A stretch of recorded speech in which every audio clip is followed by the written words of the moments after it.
5030. 지난해 우리나라에서 코로나19로 목숨을 잃은 사람 숫자입니다. 그 전해인 2020년과 비교하면 무려 5배, 4,080명이 늘었죠. 이 탓에 인구 10만 명당 사망자 수를 나타내는 조사망률은 618.9명으로 역대 두 번째로 높았는데 역시 면역력이 약한 80대 이상 사망률이 124명으로 가장 높았고 70대와 60대도 두 자릿수를 기록했습니다.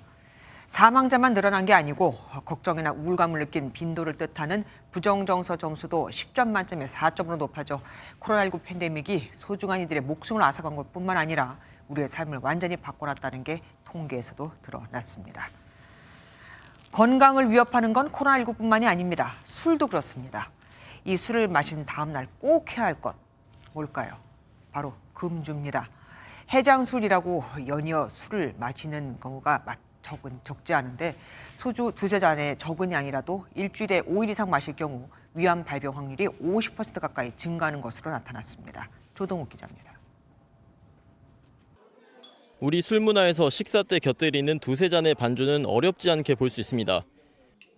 술 마신 다음 날 숙취를 풀기 위해 마시는 해장술 역시 애주가들 사이에선 보편적으로 받아들여지기도 합니다. 많은 양을 자주 마시면 그게 건강에 가장 안 좋죠. 하루에 두세 잔을 나눠서 마셨을 때는 크게 건강에 해롭지는 않는 것 같다. 하지만 이런 음주 습관이 위암 발병 위험을 급격히 높이는 것으로 나타났습니다.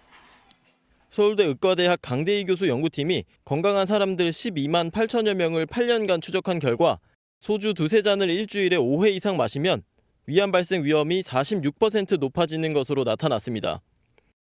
건강에 큰 부담이 없을 것이라 생각되는 적은 양의 술이더라도 매일 마실 경우 그 빈도에 비례해 위암 발생 확률이 늘어나는 겁니다.